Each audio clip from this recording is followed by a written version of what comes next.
علی کہتے ہیں پھر ایک رات میں خوب سویا.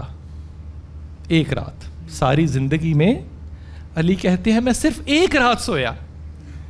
کہا امام کب سوئے؟ کہتے ہیں محمد نے پیغام بھجوایا کہ علی آج تو میرے بستر پہ لیٹنا، سونا نہیں.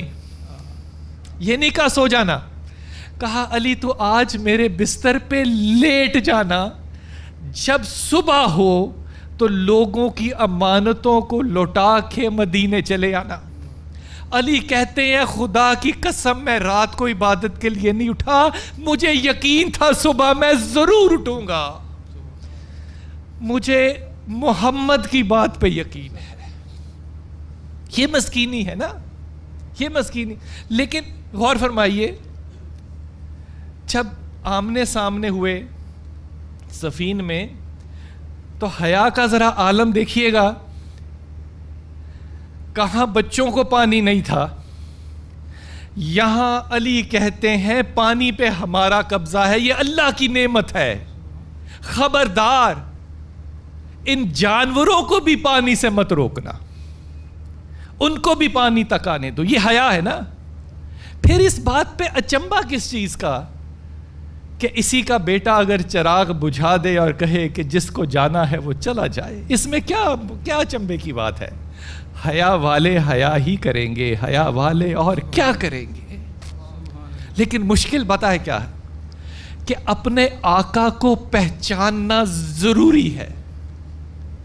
ہم اپنے آقاؤں کی شناخت میں کم ہیں. رسول کو پردہ کیے ایک شام گزری، صبح حضرت ابو بکر صدیق خطبے کو کھڑے تھے.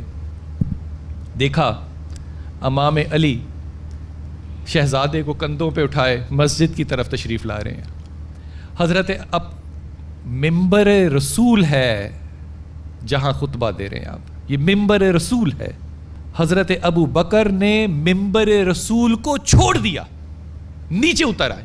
کیوں چھوڑا؟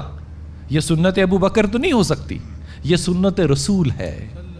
جب حسن اور حسین کو لال کپڑوں میں دیکھا تھا نا، اور گرے نہیں تھے، گرنے لگے تھے، محمد نے بھی ممبر چھوڑ دیا تھا اور اللہ دونوں کو بٹھایا اور اللہ سے کیا کہا؟ اللہ تو سچا ہے، اولاد بڑی آزمائش ہے، گرتے دیکھ نہیں سکتا، گرتے دیکھ نہیں سکتا.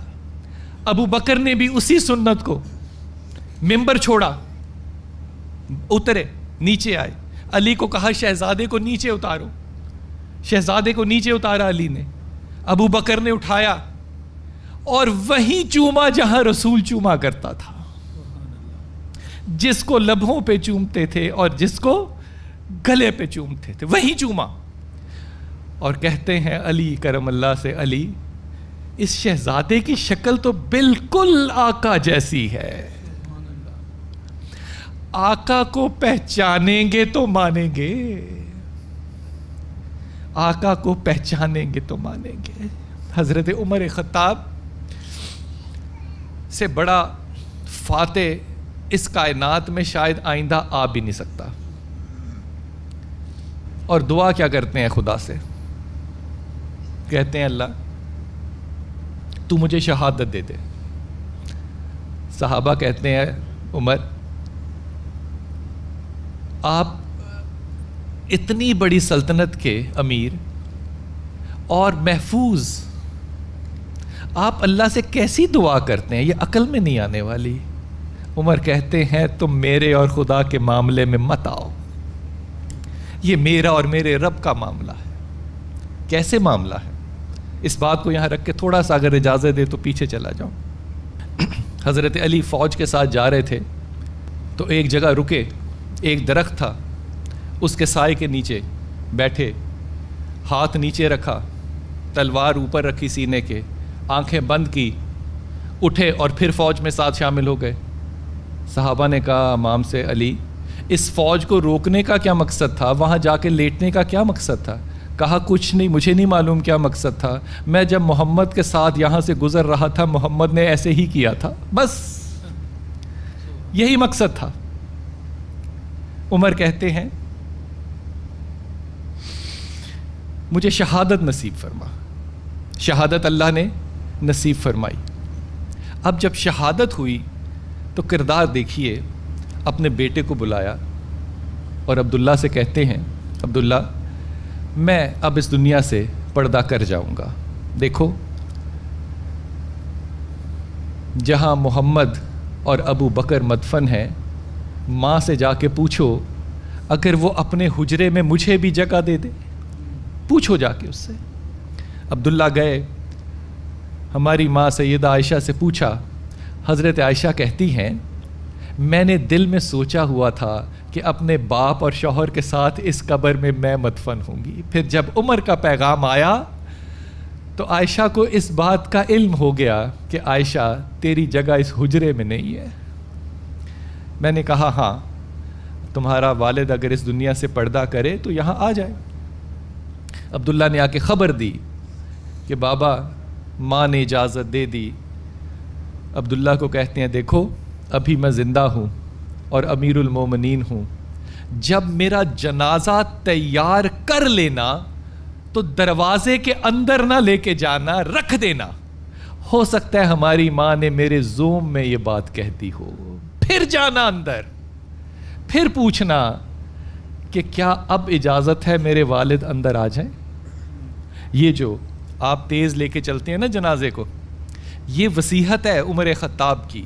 بیٹے کو کہتے ہیں جب میرا جنازہ تیار کرنے لگو تو یاد رکھنا میری قبر کو اچھا نہ بنانا, کیونکہ اگر تو خدا کے ہاں میں قبول ہوا تو خدا مجھے بہت اچھا گھر دے گا. اگر میں قبول نہ ہوا تو اس مٹی نے تیرے باپ کی پسلیوں کو توڑنا ہے, تم اپنے پیسے مجھ پہ کیوں ضائع کرو گے, اور میرے کفن پہ بھی نہ زیادہ سامان خرچنا. مجھے امید ہے خدا مجھے اپنا دیا ہوا پہنائے گا. اور دیکھو جنازے کو تیز لے کے چلنا, یہ وصیحت ہے عبداللہ بن عمر کو, تیز لے کے چلنا. بابا کیوں؟ اگر تو میں نے قبول ہونا ہوا خدا کے ہاں تو پھر تم میرے راستے میں حائل ہوگے, اور اگر میں نے قبول نہ ہونا ہوا تو مجھ گناہگار کا وزن اپنے کندھوں پہ کیوں اٹھاؤ گے. یہ وہ لوگ جن کے لیے اللہ حق, سچ اور زندہ ہے. یہی عبداللہ بن مسعود جو ہے نا. حضرت ابو بکر بیٹھے تھے دفتر میں تو ایک شخص آیا, تو آپ دفتر سے اٹھ کے جا چکے تھے, تو اس نے کہا عمر مجھ سے کام. آپ نے اس کو ڈانٹا کہ جب میں دفتر میں بیٹھا ہوتا ہوں تو تب تو تم آتے نہیں ہو, جب میں گھر آ جاتا ہوں تو پیچھے آ جاتے ہو. وہ چلا گیا, اس کے پیچھے گئے بھاگتے ہوئے, معافی مانگی, 100 سرخ اونٹ تحفہ دیا, واپس آئے. صحابی کہتے ہیں عمر اوٹ لے کے کھڑے تھے اور اللہ سے کہہ رہے تھے اللہ جس عمر سے بکریاں چرائی نہیں جاتی تھی تو نے اس کو امت دے دی, تو نے اس کو امیر المومنین بنا دیا. امت کو حکومت نہیں آتی, حکومت سخت ہے. عمر کے دل کو نرم فرما دے.